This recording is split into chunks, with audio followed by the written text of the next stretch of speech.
Subscribe कीजिए इल्म पटवार चैनल को और लेटेस्ट वीडियोस सबसे पहले देखने के लिए बेल आइकन को दबाएं।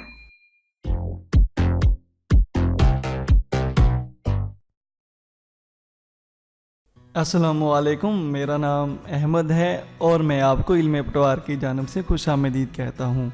मैं आज आपको हिबा ज़मीन के चंद सुनहरी असूल सवाल जवाब की सूरत में बताऊँगा, जिससे आपको हिबा ज़मीन करने में बहुत आसानी होगी और आपके जहन में आने वाले तमाम सवालात के जवाबात भी मिल जाएंगे और आपको किसी भी किस्म की कानूनी चाराजोई का ख़दशा ना होगा। हिबा के बारे में हजूर नबी करीम सल्लल्लाहु अलैहि वसल्लम ने इरशाद फरमाया कि आपस में तहाइफ का तबादला किया करो, तुम में मोहब्बत बढ़ेगी। तो जानते हैं हिबा से क्या मुराद है। हिबा से मुराद एक शख्स का किसी दूसरे शख्स या इसके किसी नामजद करदा फ़र्द को अपनी जायदाद बिला मुआवजा और फ़ौरन मुंतकिल कर देना। हिबा ज़बानी और तहरीरी दोनों सूरतों में हो सकता है। आम फहम ज़ुबान में हम हिबा को अल्लाह वास्ते या बग़ैर किसी मुआवजे या रब की रज़ा के अल्फाज इस्तेमाल करते हुए किसी दूसरे शख्स को मुंतकिल करते हैं। तो हिबा बहक जायज़ वारसान व हिबा बहक गैर वारसान किया जा सकता है। कौन से अफराद हिबा करने के अहल हैं? ऐसे अफराद जो आकल, बालग और जायदाद के कानूनी मालिक हों, अपनी जायदाद बज़रिया हिबा मुंतकिल करने का इख्तियार रखते हैं। इसके बाद मैं आपको अहम शराइत जायदाद हिबा करने के लिए बताता जाऊं, जिनको पूरा करना नहायत ही ज़रूरी है। इसके बगैर आपकी हिबा की हुई जायदाद मुंतकली टूट जाएगी।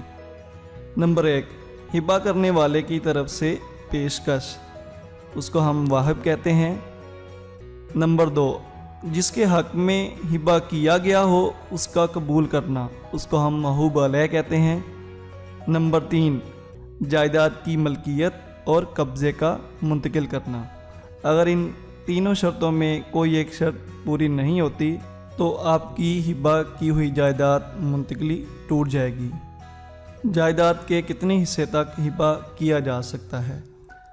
तमाम जायदाद का हिबा किसी भी फ़र्द के हक़ में किया जा सकता है। हिबा बिलेवज़ और हिबा बशर्तुल इवज़ से क्या मुराद है? हिबा बिलेवज़ ये दरअसल एक फ़रोख्त है और इसमें फ़रोख्त की तमाम खसूसियात पाई जाती हैं।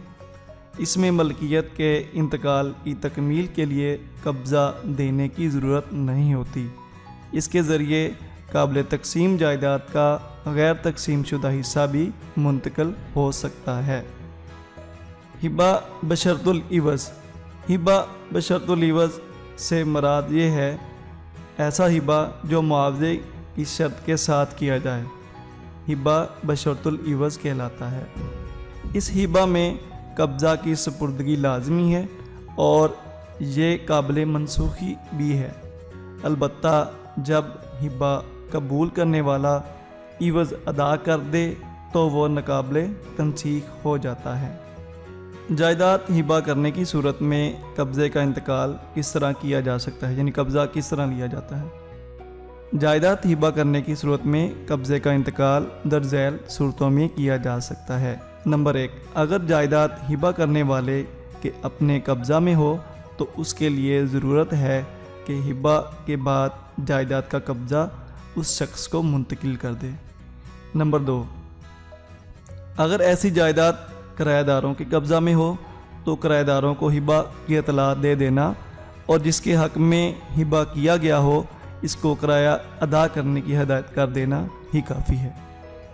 अगर दोनों फरीक उसी जायदाद में रह रहे हों तो ऐसी जायदाद के हिबा की तकमील के लिए हिबा करने वाले का ऐलान ही काफ़ी है, जिससे कब्ज़ा के इंतकाल और जायदाद पर कब्ज़ा छोड़ने की वाज़ेह नीयत ज़ाहिर होती है।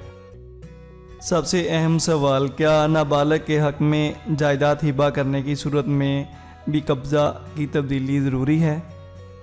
अगर बाप की तरफ से अपनी नाबालिग औलाद या किसी कानूनी वारस की तरफ से अपनी तहवील में मौजूद नाबालिग फ़र्द के हक़ में हिबा हो तो उस सूरत में कब्ज़ा की तब्दीली ज़रूरी नहीं होती। अगर हिबा वालिद या कानूनी वारस के अलावा किसी और शख्स ने किया हो تو اس کے باپ یا قانونی وارث کو جائیداد کا قبضہ دے کر پورا کیا جا سکتا ہے۔ کیا غیر تقسیم شدہ جائیداد کا ہبہ جائز ہے؟ ایسی غیر تقسیم شدہ جائیداد جو ناقابل تقسیم بھی ہو کا ہبہ جائز نہیں ہے، کیونکہ جائیداد ہبہ کرنے کے لیے ضروری ہے کہ جس کے حق میں ہبہ کیا گیا ہو اس کو اس کا حصہ علیحدہ کر کے دیا جائے۔ ایسی غیر تقسیم شدہ جائیداد جو قابل تقسیم ہو لیکن تقسیم نہ کی گئی ہو کا ہبہ فاسد ہے، البتہ جائیداد کو تقسیم کر دینے سے ہبہ جائز قرار پائے گا۔ کیا وارث اور غیر وارث دونوں کے حق میں ہبہ کیا جا سکتا ہے؟ ہاں، ہبہ کسی کے حق میں بھی کیا جا سکتا ہے۔ کیا ایسا ہبہ جس نے مستقبل میں نافذ العمل ہونا ہو درست ہے؟ ایسا ہبہ جس نے مستقبل میں نافذ العمل ہونا ہو وہ قانونی طور پر درست نہیں ہوتا، کیونکہ اس کے ساتھ قبضہ نہیں دیا جاتا۔ فریب کی نیت سے کیے گئے ہبہ کی کیا قانونی حیثیت ہے؟ ہر جائیداد کے انتقال میں جو ہبہ کے ذریعے کی گئی ہو، ہبہ کرنے والے کی نیک نیتی کا ہونا ضروری ہے۔ اگر کوئی آدمی قرض خواہوں وغیرہ کو دھوکہ دینے کے لیے ہبہ کرے تو یہ غیر قانونی ہے اور منسوخ تصور ہوگا۔ کیا ہبہ کرنے والے کے بعد اسے منسوخ بھی کیا جا سکتا ہے؟ یہ بہت سارے لوگوں نے مجھ سے سوال کیا کہ ہبہ کرنے کے بعد اسے منسوخ بھی کیا جا سکتا ہے۔ ہبہ کرنے والا یہ اختیار رکھتا ہے کہ قبضہ حوالہ کرنے سے پہلے جس وقت چاہے ہبہ کو منسوخ کر دے، کیونکہ سپردگی سے پہلے ہبہ مکمل نہیں ہوتا۔ البتہ قبضہ منتقل کرنے کے بعد ہبہ منسوخ نہیں کیا جا سکتا۔ ہبہ یا تحفہ واپسی کے متعلق حدیث نبی کریم صلی اللہ علیہ وآلہ وسلم سناتا جاؤں۔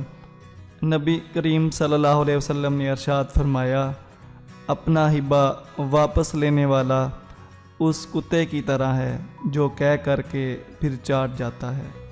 امید کرتا ہوں کہ آپ کو ہبہ زمین کے چند سنہری اصول سوال جواب کی صورت میں جو پیش کیے گئے اچھی طرح سمجھ آ چکی ہوگی۔ اگر آپ کو یہ ویڈیو اچھا لگے تو اس کو لائک، کومنٹ اور شیئر ضرور کیجیے تاکہ کسی کا بھلا ہو جائے اور وہ کبھی بھی کسی قسم کا دھوکہ نہ کھا سکے۔ اگر آپ کو کوئی مسئلہ ہے یا کوئی فیڈ بیک دینا چاہتے ہیں تو کمنٹ ضرور کریں۔ علم پٹوار چینل کو ضرور سبسکرائب کیجیے تاکہ آپ کو نئی ویڈیوز کے بارے میں معلومات ملتی رہے۔ تب تک سیکھتے سکھاتے رہیں اور خوش رہیں۔